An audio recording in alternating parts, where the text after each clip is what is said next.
Welcome to Take the Weight Out of Weight Loss with your host, Natasha D'Souza. Here we'll be discussing the challenges and strategies for managing emotional eating and achieving sustainable weight loss. Join us as we explore the science and psychology behind emotional eating and weight loss while learning how to make lasting changes in your life.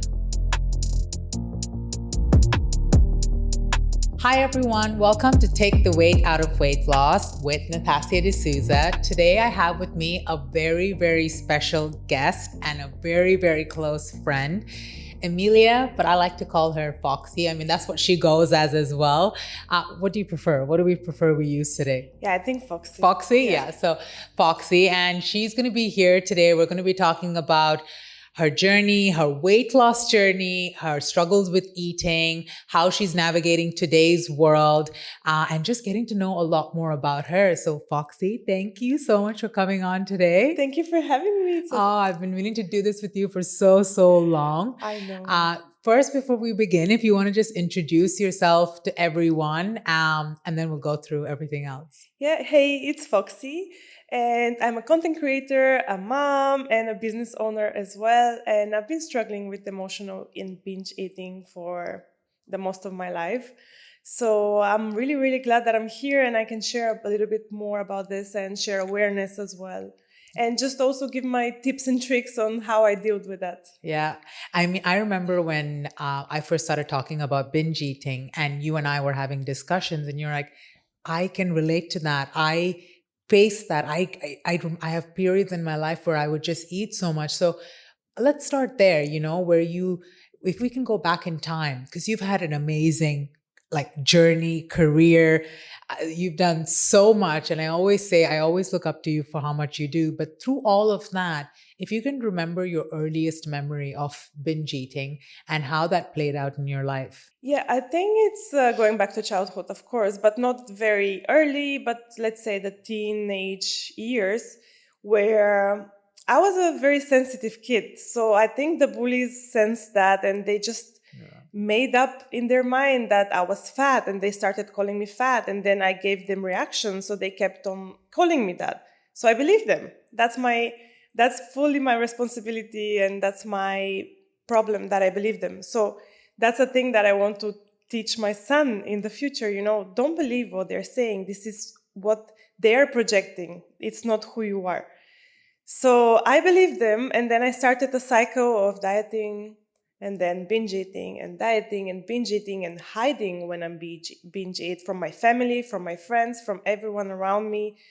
It's just such a wicked cycle that really takes so much to break, and I'm still working on it. I feel like this is going to be a lifetime journey that it's really, really hard to break once and for all. It's always like a tough situation in your life could make you relapse and get you back into that cycle of, emotional eating. We're going to talk about this a lot today, I'm sure. But yeah, it's just the fact that I was restricting myself so much that led me to overeat and binge eat later on. And mostly it was in private and hidden. Yeah, I mean, it's crazy how binge eating, we appear as one individual in public. And then in private, we have so much guilt, so much shame. We're eating bags and bags of food. And the one thing that resonated with me a lot that I read once was what we eat in private will show in public, and that the minute you see that, it's like, oh my God, I'm going to be exposed. Can I know, because you said you did a lot of dieting back in the day. What was one of the most, or maybe two of the most extreme diets that you've done where you look back at now and say, I can't believe I did that? I'm pretty sure I've tried every diet on the planet, and I think a lot of people know that I also owned the first keto business in UAE. Nice. And one of the most successful ones. So I was literally preaching keto right, left, front, center. And I really used to believe so much in keto specifically. Of course, keto is not the most restrictive. I've done crazier stuff than that. But keto, I think it was the most impactful for my journey because afterwards, first of all, I love my carbs. Mm-hmm. I love carbs. And me restricting that completely, that whole food group away from my diet was something that I didn't realize at the moment is going to impact me so badly. And then once I stopped, and I was like so happy with keto for 2 years, and I was preaching again. I was preaching it to everyone, and I was talking all of. I'm a nerd, so I really read so much about keto and all the benefits. Which obviously keto does have a Yeah. lot of benefits for people that need those benefits. Yeah. But for a weight loss too, it is just not sustainable. It is just not sustainable. Okay. And that realization after keto, because I was so proud with all my success and with all my, weight loss, and then I gained even more once I stopped. And that's when I knew, okay, there is something wrong. I was preaching this type of living and this type of lifestyle. I mean, I used to call it a lifestyle, when now I'm pretty sure it's really, it's not sustainable to keep keto as a lifestyle. It's not. Yeah, I know. I mean, that's how we met, right? We met because you owned this keto business that everyone was talking about.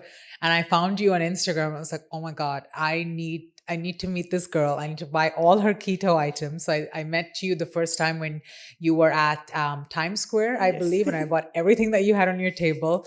Then I ordered a keto cake for my birthday. And that's how our friendship I grew. delivered myself. Yes, you It was did. so You cute. did. It was my birthday and it was such an amazing cake. And you're so right. You're absolutely right. Especially when you struggle with emotional eating and binge eating. There we go between permitting ourselves to eat and restricting. And then the minute we find, oh, if I cut something out, the weight loss comes. And I believe we've all been there. I mean, when I had my first weight loss journey, I cut out carbs.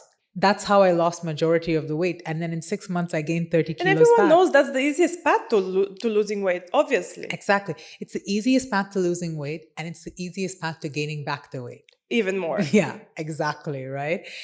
So keto and then any other restrictive diets that you can remember where you're like, oh, no, I can't believe I did that. I was obsessed with this diet. It was so popular back home in Bulgaria. I don't know who came up with this, but it was like I was obsessed with that. So basically, you eat 2 days, you eat only potatoes. Then 2 days, you eat only chicken. Then 2 days, you eat only fish. Then 2 days, you eat only fruits. 2 days, you eat only. I don't even remember anymore. But it was based on that kind of thing for 14 days, and then you just repeat the cycle. And but that's not healthy at all. I don't know how I've done it for so long. Yes, I did a lot. I did lose a lot of weight because how much chicken can you eat in one day? You know what I mean? Like you get Yeah. bored of it. So I think that's the whole point of that diet. You just get bored of it, and in the end, you just eat one piece of chicken so you don't die from hunger. Yeah. So you don't starve yourself. But that was really crazy because it was not healthy. Also because they say all type of chicken is allowed or all type of potatoes is allowed. So I would literally eat French fries 6 a.m. in the morning just because I'm only allowed potatoes. And I mean, it's ridiculous. Oh my God, It's ridiculous. and this is I love asking people that question because every person, especially if you struggle with emotional eating, you've had to have had some sort of crazy diet. I think my craziest one was the cabbage soup diet. Have you ever heard of it? The good thing is I don't eat this stuff and you cannot convince me to have it. So I think that's why I haven't tried, or I haven't done like a juice cleanse for like 10 days. I've done that. I've Yeah. done crazy fastings though. Yeah. I've used to fast for up to 4 days, like just water. Because I don't Really? drink coffee, so like literally just water. I did feel great though, but you can imagine the impact on my emotional and binge eating afterwards. Yeah. It's like catching up on everything you've missed. Like it's like a FOMO for eating. Yeah. I like to say, like, don't awaken the binge eating dragon. And a 4-day fast, that's what it will do. Yeah. That's the one thing I haven't tried. I've tried every diet in the book. I haven't tried a 4-day fast. So we'll see. I want to come now to, let's say, the present time, and very recently you've had a amazing weight loss journey. And I want us to take it a step back before we start talking about your weight loss journey and maybe get a little bit into what led you up to the weight that you were. So if you want to share a little bit with us about that. Yeah. So when back in the days when I started keto, I thought I was doing the right thing I was aware that I had problem with food and my relationship with food was wicked since my earlier days. However, I thought that I found the tool. I was so happy with keto. I was feeling great. So when I started my business, I got so busy, and it's really, really hard to sustain really busy lifestyle with any type of dieting, or especially this type of restrictive dieting, because keto was so specific that I believe that's why my business was so successful as well, because there you don't have plenty of options, or at least you didn't have back in the days. So it's really hard when you're busy to find, with the current lack of options, to find it makes it even further more difficult for you. So once my business started booming, I really struggled staying on track, which I thought was staying on track back in the days. And I started eating regular carby foods here and there. And then once, of course, you wake up the dragon, just the domino effect. It just, everything starts Absolutely. going down. So I lost, with keto, I lost around 35 kilos. And then I think I gained around 45 kilos, which was the heaviest I've ever been in my life. And that's when I really realized something's wrong. And that's when I opened my eyes about, okay, I have emotional and binge eating, but how do you deal with that? Like, you're aware, I was aware from before that. I thought keto was the tool, it was not. But what do you do to heal that? That's the biggest question. Like, a lot of people know they have childhood trauma. They know there is something wrong with them. How do you deal with that? That's the problem. Like, give me the answers. So, luckily, I found a book. It's called The F-It Diet. And it really opened my eyes. I could relate to every word in that book. And it's really something that twisted my whole mindset.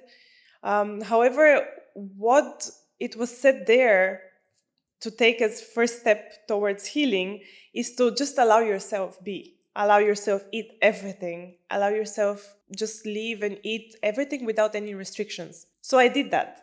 And obviously, I knew, I was completely and fully aware that I would gain even more weight.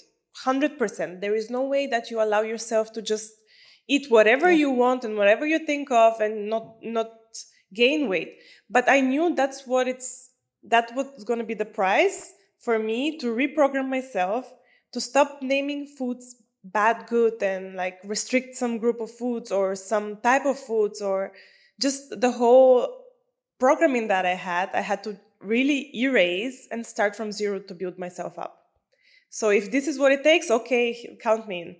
So that's what I did. I literally left myself. I tried to be more mindful, of course. I tried to be very mindful, listen to my body, listen to my hunger cues, try to analyze, is it a hunger cue? Did I just saw a commercial on the TV and I want to eat that burger? Or did someone influence me into that? Is it just a craving? Is it just I'm seeking for some comfort? Or what is it? So that whole analyzing takes so much. And yeah, pretty much that's pretty much how I came to this journey right now. And I gained, of course, more weight than that.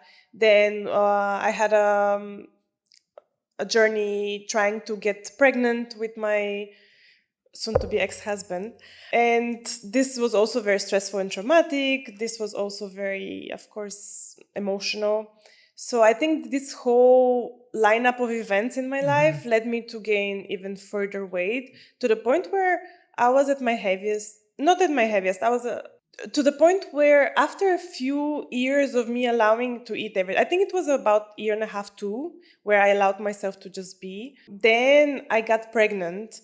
And by this time, I think I've kind of lost a little bit of weight as well, because I was already trying to be mindful. Yeah. So when I got pregnant, of course, in pregnancy, I told myself, you know what, I'm not gonna get crazy about it. I'm just gonna do what my body feels is right. I'm not gonna stop myself from anything. So I ended up being 130 kilos postpartum, almost. Of course, I lost the first 10 kilogram directly after my birth, and I was left at 120. That was literally the highest weight of my life. Can I ask, how did you feel at that point? Like stepping on the scale, knowing you weighed 120 after giving birth.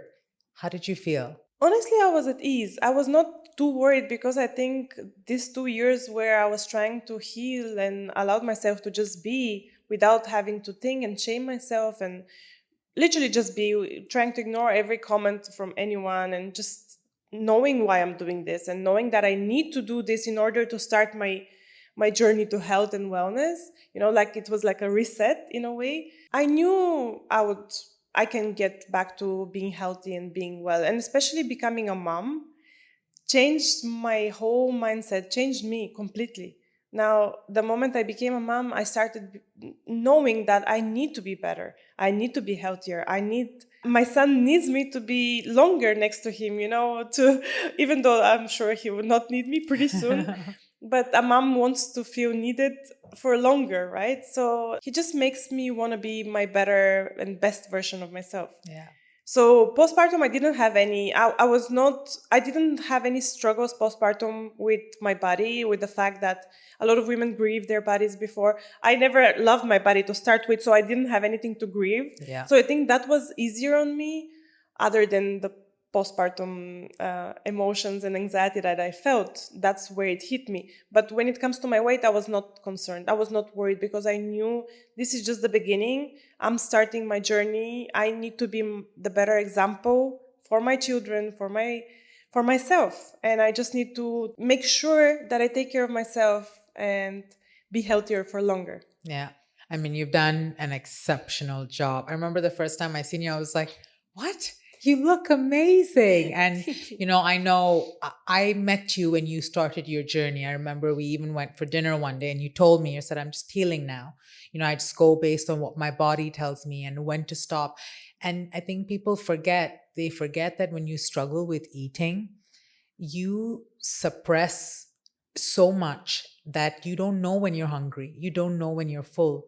The way you're responding to food is simply based on I'm angry, I'm sad, I'm upset, I'm happy, I'm excited, I want to celebrate, and so when you told me that, I was like, wow, that's really interesting. And it takes a lot of courage. It takes a lot of courage.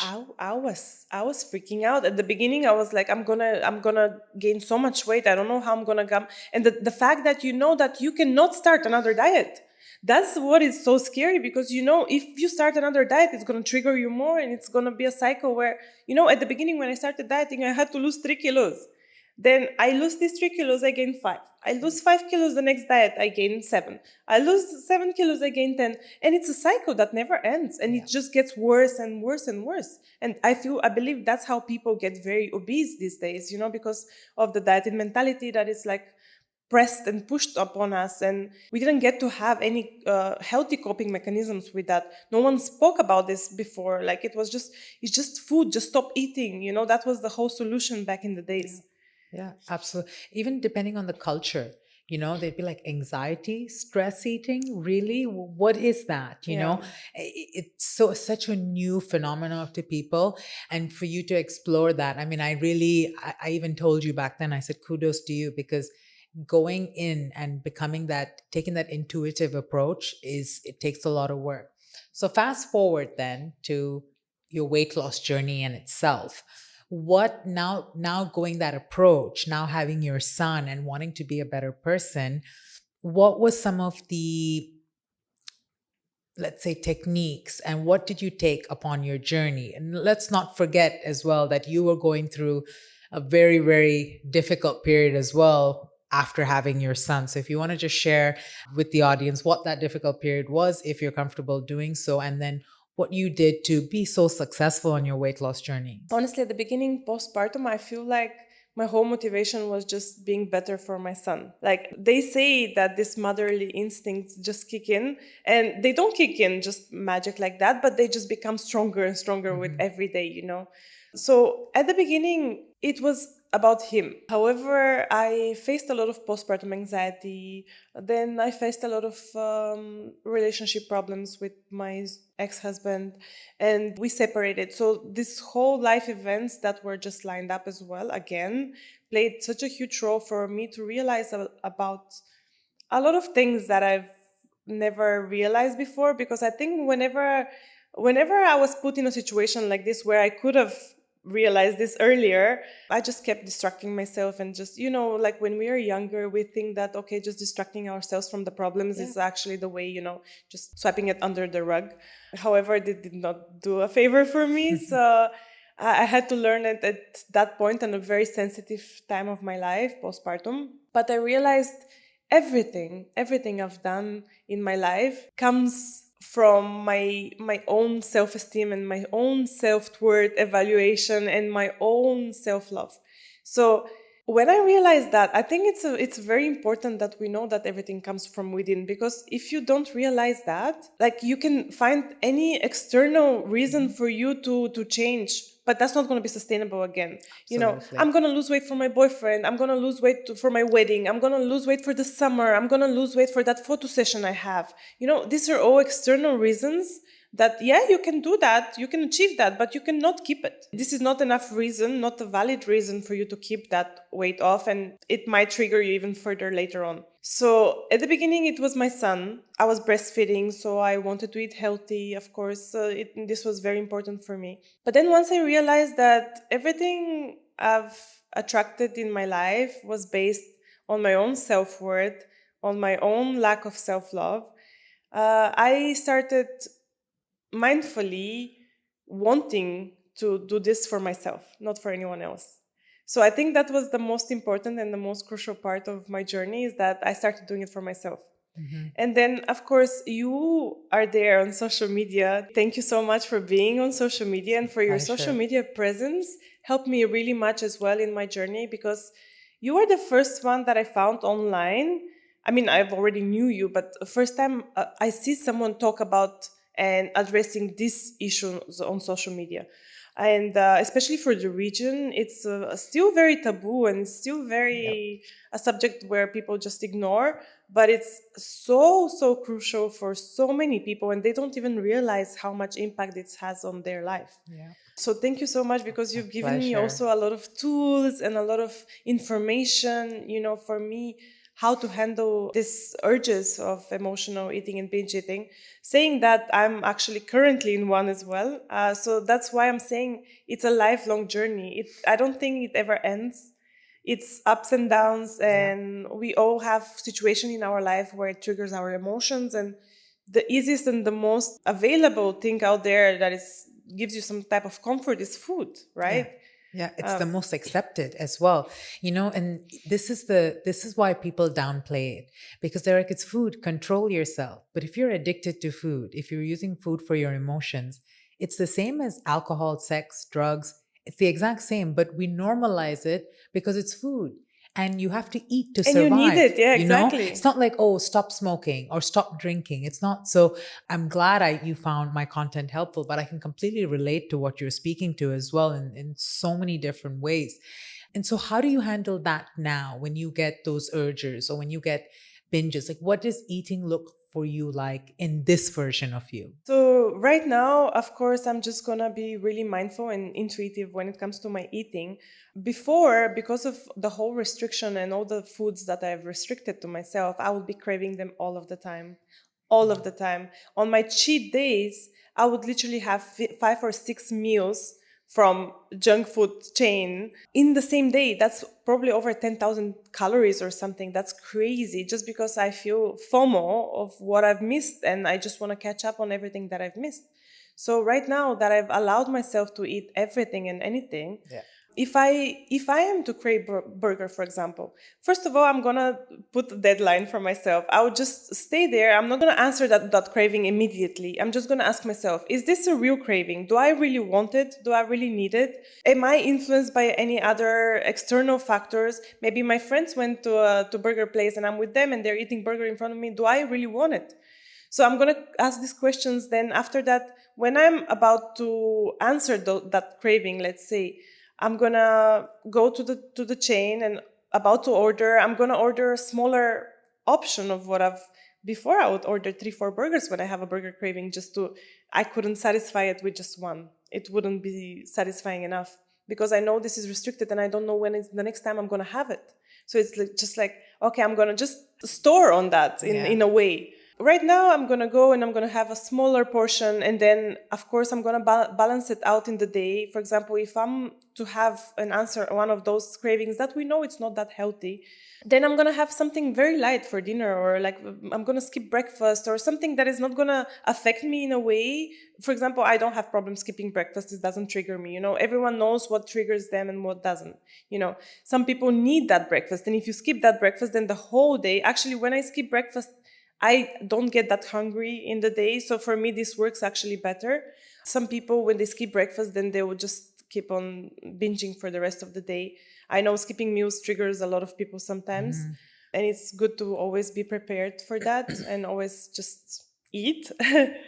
So right now, basically, I would be eating mostly whole foods most of the time, but I'm balancing. If I want to eat chocolate, I'm going to eat a chocolate. But before, I would eat a whole chocolate slab.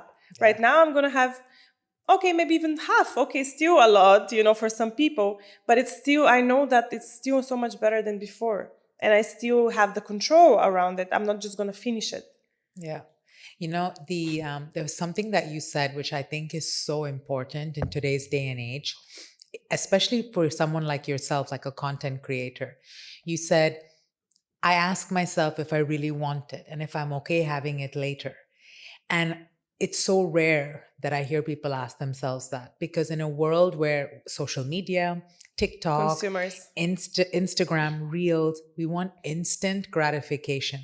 It is the thing that I see myself, my clients, you, like, we struggle with this. We want it instantly. I want it now. I want 5 burgers. I want 6 burgers. And the most important lesson that you can teach yourself is delayed gratification. And that's what you did. So I'm listening to you speak. I was like, oh, that's amazing. Because we're stuck. You see, I speak to sometimes girls that are 16 years old, 13 years old. They're stuck in this instant gratification. So the fact that you are telling yourself, no, I can have it later. Do I really want it? Such important questions.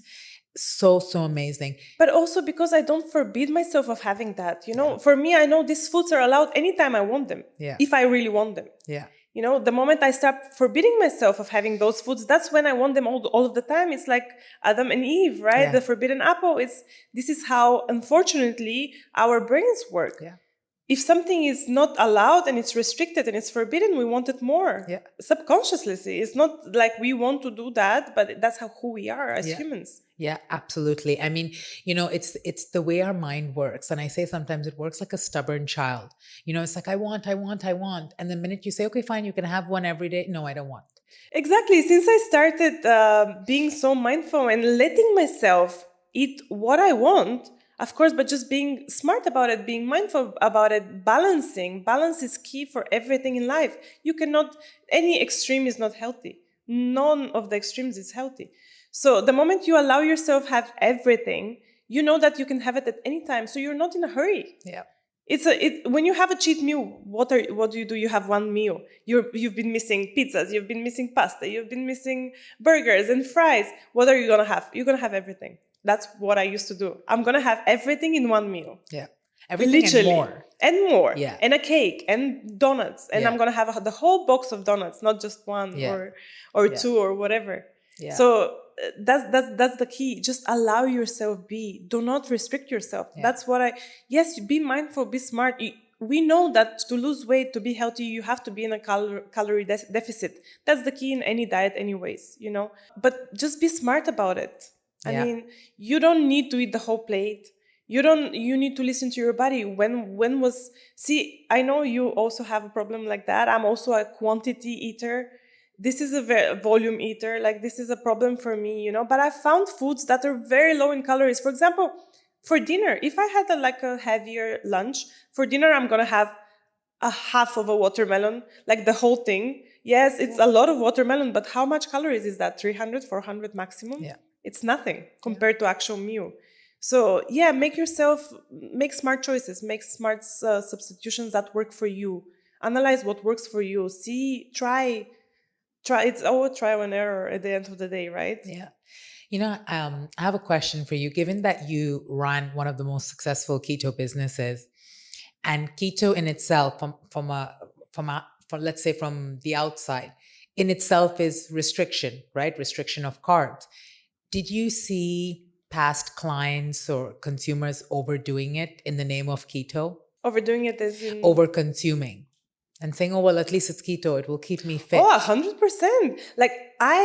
That's the thing. And I think a lot of people used to respect that a lot, is that me as a keto business owner, I could have sold them everything, right? But I mindfully, and every time I would tell everyone, do not overeat those. Those are for your craving. When you really have a craving, okay, you address that, you get a cupcake. Okay, have it. Don't have one box of cupcakes every week. That's not healthy. And some of our loyal and repetitive customers, I've addressed that with them as well, because first of all, there is some still studies about artificial sweeteners, right? Even though there are 0 calories and they claim that they do not spike your blood sugar whatsoever, there is studies that they don't do that, but they do a lot of other things. So do not over consume anything in this world. Honestly, right now, this is our whole generation is over consuming everything. I'm trying to really, I think that this past 1 year is a really big lesson for me as well on overconsumptions as well, because obviously going through a separation with your husband, going again entering motherhood, because it's a journey that never stops as well, and it's a learning curve that never stops, motherhood.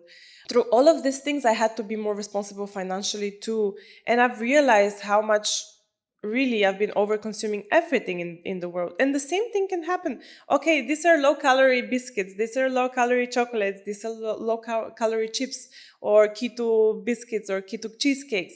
They're keto, it's fine. No, it's not. It's Yeah. still at the end of the day, you need to balance. Nothing extreme is good. Yeah. What I would notice on my end with clients is they would go keto and they would still be binge eating, but they would be binge eating in the name of keto Yeah, and say, well, at least it's healthy, So you're not getting to the root cause of the exactly. problem. I think I was doing the same thing during keto as well. I was doing Really? the same When thing. did you notice that for yourself?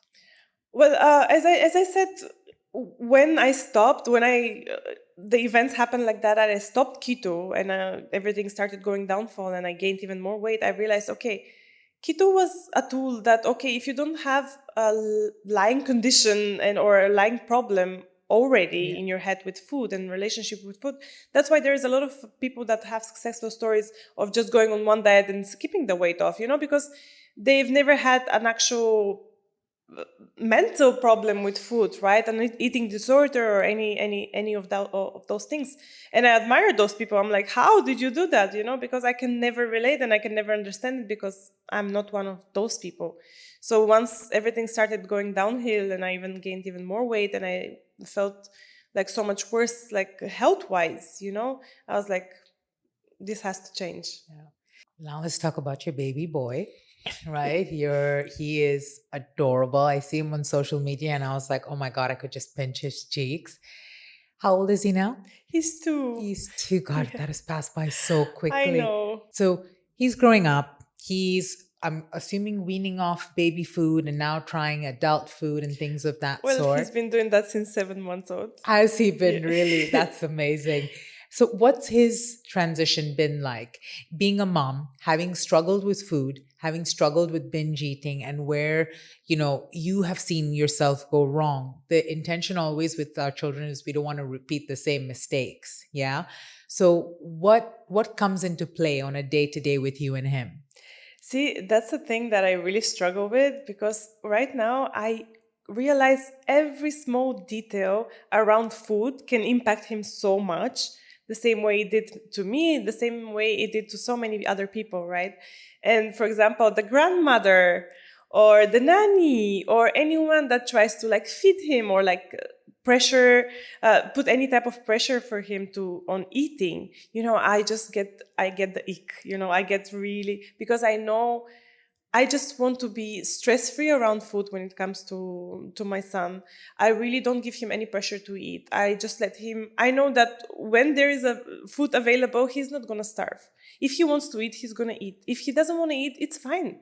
Yeah. This is his body. Like, kids are not like us. Kids follow their instincts, and us growing up, humans, while they grow up, they kind of start forgetting about their instincts, about their even gut feelings. We start ignoring all of these natural things that we're blessed with and starting thinking. Kids don't do that yet. So kids really follow their natural instincts, and just let them be. Just let them be. Offer them variety of foods. Be the example. You cannot expect that you're eating French fries every day and then expect your child to eat broccoli. I'm sorry, but that's not how it works, right? Like, they would be like, why would I eat that if you're eating this? So it's really important that you portray what they want to be in any aspect. But now we are talking about food. It's really important to me. It's a very big subject to me. I fight with my mom all of the time because she just, every grandma is just like, come, eat this, eat that, eat this, eat that. So I really fight with her all of the time when it comes to this. That's her biggest problem, because also I think the older generation, they don't understand. Like, it's a normal thing. I Yeah. completely get it. There was not that much information about these things back in the days, but they don't get the impact that this has. Most of the picky eaters are picky eaters because they've been forced, or there is a lot of pressure around feeding and around food, and they can feel the mom being so anxious that they're not eating. They can feel all of that stuff. And toddlers especially, they have this thing that they subconsciously test every boundary that you have, and like to do the opposite thing of what you want them to do, right? They just want to do the opposite. So the more you want them to eat, and the more you're like so worried, and they see the importance that this have to for you, the more they would step back from it. Yeah. So just, I try to have zero pressure around feedings, around eatings. Zero. He's had like days where he would eat very little.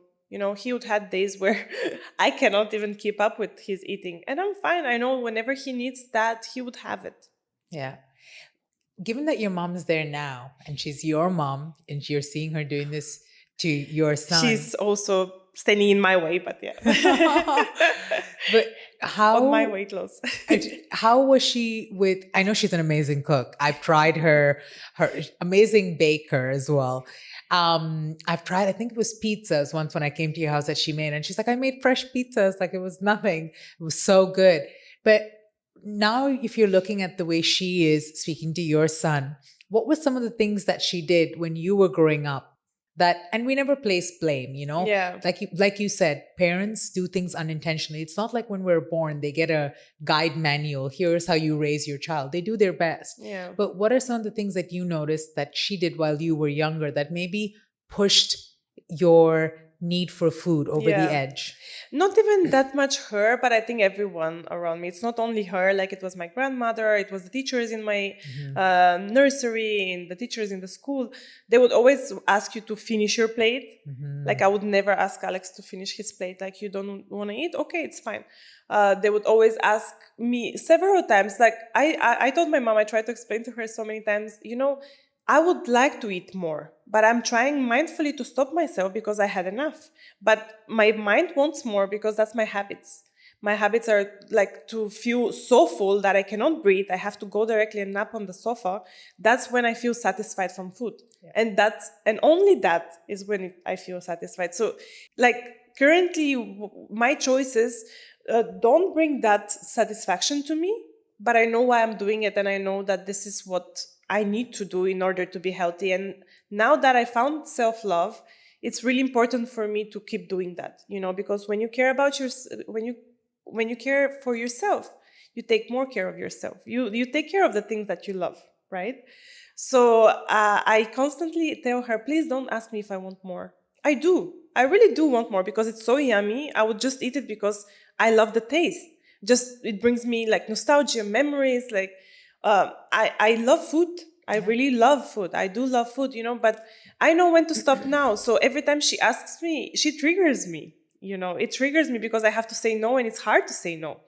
Even though this builds a discipline in me and it builds more self-esteem when it comes to food, and confidence around food, still it's so hard. So I keep telling her, don't ask if we want more. If you want more, we can ask you, like, he will ask you if he wants more. This is his most used word anyways. He says it 1 million times a day, more of everything. So he would ask, I would ask. I'm a grown-ass woman. I can also stand up and get for myself more. So don't worry. So I just try to explain to her that food should be just a normal thing that we eat to survive, to nourish ourselves. It's not, nowadays, a lot of people take food as pleasure, and this is actually sinful. Like, in any religion, greed is sinful, right? And understanding that also should push you away from that. Like, you shouldn't be, greedy around food. You shouldn't just ask for more of everything in general. So, yeah. I'm just trying to have zero pressure around food when it comes to his feeding. I try to tell him I call them sometimes food and everyday food. So for example, even for his snacks, like there's apples, fruits. I never say no to when he wants fruits or any vegetables or like cucumber sticks or anything like that. I say always yes. There are sometimes food where I say, okay, you had this yesterday, you can have it in a few days again, but now these are the options, this is the everyday food. So that's how I try to balance it, because also it's hard with toddlers and their sugar cravings and they just want to eat everything unhealthy, of course. Yeah. Everyone likes those tastes, right? I like that. Sometimes foods and everyday food. I Yeah. like that. It's easier for them to navigate Yes. as well. You said something which I can resonate with so much. You said, I love food. But you also said, you know, when I love myself, I take care of it. When you love food, when people say, oh, well, I can't help it, it's because I love food. I can't help the fact that I'm struggling with binge Which eating. one do you love more? Exactly, right? I can't help the fact that I'm binge eating. I can't help my body because I love food. If you loved food, you would appreciate it. You would cherish it. You would eat it slow. You wouldn't abuse it. You wouldn't eat mass amounts of it. When you love something, you cherish it, And I think so the fact that you have come to terms with your self-love, it will show your appreciation on that love for food. That's actually such a different perspective. Also, like your relationship with food. Like you don't love food. You love what food brings you. Exactly. Yeah, that's not exactly. I haven't thought about this before. Exactly. That's exactly that. And it's such a different moment of realization. So when people tell me they love food, I just sit quiet because I want to hear what they have to say about food, But when someone comes to a journey like yourself, when they come to the moment of self-love, the way you do one thing in life is the way you do everything. So the minute you start loving yourself, then you start appreciating food in a different way. You start showing your son these habits. You start appreciating what you do. Everything just starts aligning in a very different way. So just to hear your transition there, I was like, wow, she must look at food so, so differently now, 100%. Yeah, you can so feel it. So I want to talk a little bit more about body image. Given the fact that you're a content creator, you're on social media every day, just killing it with the videos. And one I want to ask is, how do you view your body today? Of course, you've had the amazing weight loss journey. What are your thoughts on body image? And where do you feel like you fit in as far as that stands? Can I just take it a step further, just to kind of talk a little bit about self-love in general? Because I feel like I realized in the past 1 year going through the separation with my husband, and I realized that self-love literally affects every aspect of my life. The way you view yourself, it's how people view you. That's why sometimes we see people that are not so amazingly perfect by the beauty standard, but they do think of themselves so high, achieve everything that they want, and they put their energy to. So I just wanted to take it back a step further. The moment of realization that I had when it comes to self-love was the moment that changed my whole life, because I know that I lack that. I realize that I lack that, and it's still an ongoing journey, of course. But the more you fall in love with yourself, the more you take care of yourself. And of course, the more you would want to, when it comes to food, you would want to nourish your body. Before, I used to punish myself in that way because I hate my body, right? So I just hated that. So I would just eat all the foods that we know for a fact are so bad. Like, I'm talking about the worst of the foods. I'm not going to mention the name because boycott. But in the same time, like, we just couldn't stop it. We just couldn't help it, right? And it's not even the taste, because I haven't craved that for so long. It's not even the taste. I think it's subconsciously the fact that we know how bad this is for us. Yeah. And we just try to feed that to our body because we hate it. Yeah. You don't pluck a flower if you love it. You take care of it. You flower it every day. You put water. You give him sun, right? You want that flower to bloom and grow. That's what you do. And that's what you should do with yourself. And when I became mom, that's one question I heard on another content creator's social media. She talks a lot about self-love a lot. She said, love yourself and do things towards yourself the same way you would love your child. Why don't we? Because, the fact that when my son was born, I no longer was able to do a lot of compromises that I used to do before him. Basically, I couldn't compromise when it comes to him. Like how people are, and they treat, for example, me and him in some specific way, I couldn't compromise with the fact how he was treated. But I compromised for years and years about the fact that I was treated in the same way before. So I was like, that's a huge issue. That's a huge no, because the way I wouldn't let anyone harm or mistreat my son, I should not let anyone harm or mistreat like myself. So it's the same thing with food. Why would I let this food harm me? Yeah, sometimes you have the craving. Okay, honor it. Do that. Do it in a normal sizes, in a normal way. Sometimes, like I've had like junk food for the past 1 year, maybe 3 or 4 times, and I enjoyed it. I really enjoyed it, but I don't crave it. I don't want it because I know I crave it from time to time. And when like I've spent maybe weeks of craving it, and then I'm like, okay, I'm gonna honor it now. And it's not like before, like obsessively to just think about that and be angry if I don't get it, and like have these tantrums if I don't get what I wanted now, right now. It's just something that, okay, yeah, I would like to have that. But back to self-love, it really affects also how you see yourself, because I've done a lot of exercises once I found out about the lack of my self-love, because I've always thought that I've been a really, I thought I love myself. I really believed that I love myself, but my actions proved wrong, right? What I did is be confident in myself. So confidence is something that you build with your experiences. Every time you prove yourself that you can do something and that you're capable, you build more and more confidence. And confidence is good, but it's not your inner voice. What's your inner voice is your self-esteem. That's what I'm lacking. And I've done a lot of exercises ever since I realized that, to be able to build a better image for myself, such as even staring at yourself naked in the mirror for a lot of long time without being able to like it's really hard. You have no idea how hard it could be to just look at yourself when you hate yourself that much. And all you see is like all your flaws. And then the more you do it, the more you actually notice things that you start you start moving the focus to the things that you actually like. And it's a reprogramming your whole mind and how you view yourself.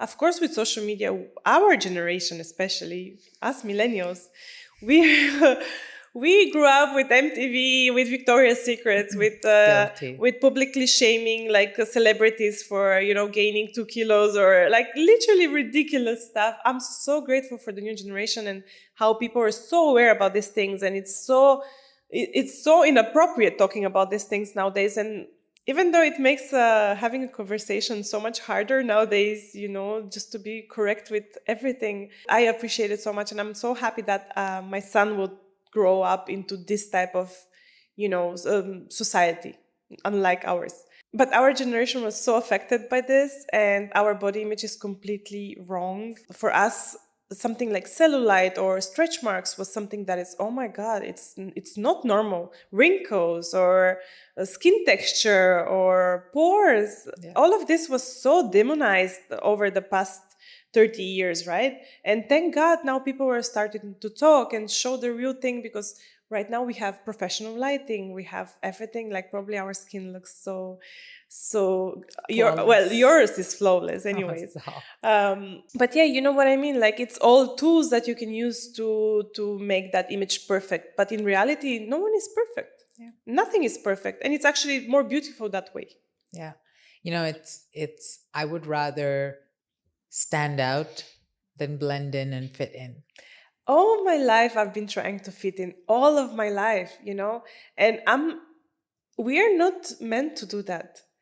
You always need to stand out. You are yourself, and you're the only one that can be you, right? So why not just stand out and I don't know, I've literally the past 2-3 years I've been trying to purposely stand out, even the way I do my makeup. And this is who I am. I love that. I am a creative type of person. And why do I need to blend in? Why do you need to tame your light down just to fit in? Because a lot of us shine even stronger than.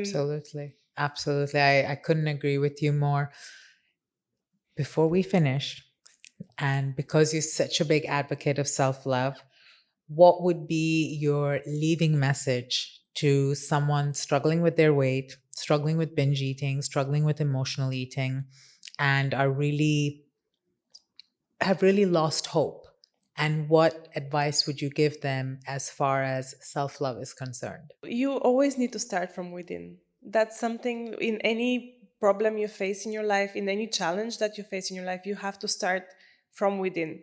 You can blame other people for a lot of things. You can victimize yourself as much as you want, but this is not empowering.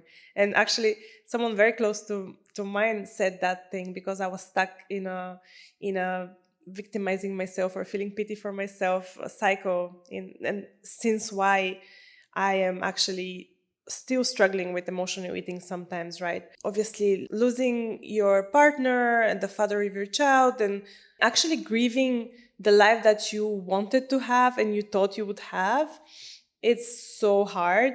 And it triggers a lot, of course. But feeling sorry for yourself is not empowering. What you can take is look at yourself and ask yourself, why am I here? What did I do to allow myself to be here? Can I change that? Yes, we can. Everything can be changed, of course. It's all within. And just be kind with yourself. And it's okay to accept how you are while working to be the best version of yourself. You need to actually do that. You need to first accept yourself, how you are, where you got in your life, why are you there in your life, and then start applying small changes that suit your own life and your lifestyle and your habits, to be the best version of yourself. Perfect. Thank you so much. Thank you for having us. Where can everyone find you on socials? Instagram is at I am Foxxy. Amazing. Also, guys, she does the most amazing grazing boards, and we can make them healthy, mix of both, balance between the two. She really does. Thank you so much, Foxy. Thank you so much for having me. So happy you could join us today, and it sounds like we're going to need a part 2 soon. I think so. I was just thinking, oh my God, I didn't even say half of the things I wanted to say. So but thank you, and see you soon. I'll see you soon. Thank you.